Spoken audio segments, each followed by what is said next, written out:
there, I'm Brittany and this is Emily and we're two of Festival's nutrition experts. And today we're coming to you with a recipe that showcases one of our favorite ways to enjoy kale. Yeah, today we're making a potato and kale soup with Italian sausage. Yeah, so it's kind of our spin on a traditional Portuguese kale and potato soup, but we're using turkey sausage instead of chorizo.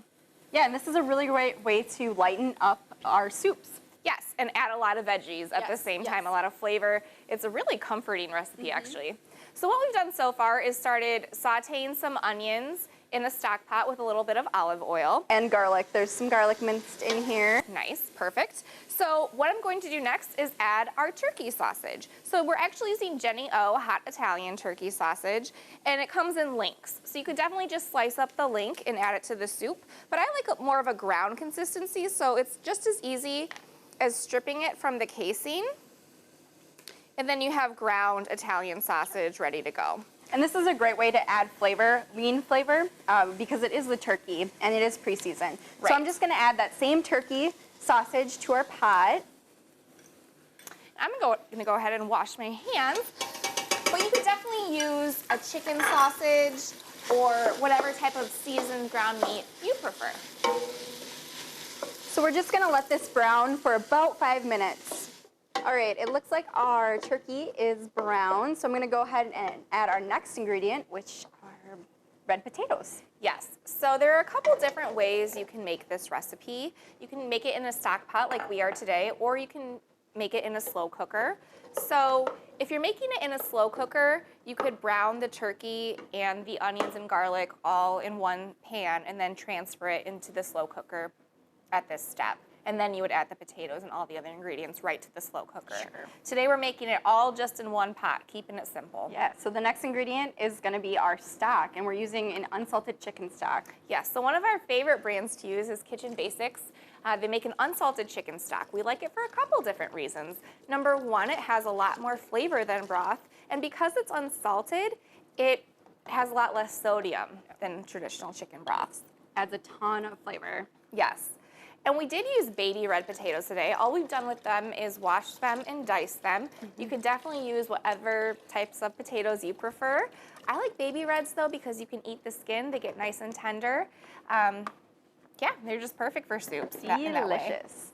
All right, so the chicken stock adds a lot of flavor, but we're also gonna add a little bit more with some salt, a little sprinkle, some black pepper.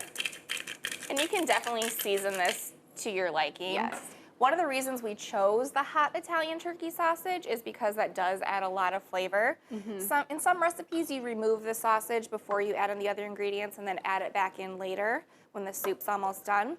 We chose to keep it in the whole time just to really let those flavors release into the rest of the soup.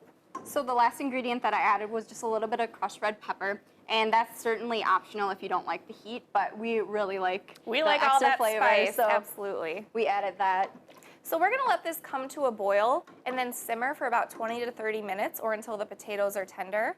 Again, if you're making this in the crock pot, after you add all your spices, you would just put it on low for 6 hours and then you're ready to add your kale. All right, so I think our potatoes are tender. We can go ahead and add our kale. Yes, so about 15 minutes before your soup is done cooking, that's when we want to add our kale. And then we're going to let it cook for another 15 minutes, or 5 minutes, I should say, until the kale is tender. So today we're using a bagged kale, which saves some prep work because it's already chopped and washed for us. But you could certainly get a fresh bunch of kale and just make sure the leaves are stripped from the ribs. Yeah, so soups are a really great way to get in some leafy greens because they really do cook down, and the soup or the broth takes away some of the bitterness that's usually associated with fresh kale. Or in this recipe, you could also maybe substitute collards or Swiss chard. They would be really yummy in this recipe as well. Yes, and really any variety of kale works for this soup. So we're just gonna let this cook down, but we also have some. Yeah, we have some ready to go. This we actually made in the crock pot, so it's been going all day. And really with this soup, and like most soups, it tastes a lot better the more you let it sit. So even it's like for leftovers or the next day or the next couple of days, makes a really tasty meal. Yeah. So let's give it a try. All right. It smells delicious. Holy cow. There's a lot of flavor there. Yeah, I love all the spice, which The again spice is gives really it a nice optional, but heat, absolutely. I wouldn't go without it.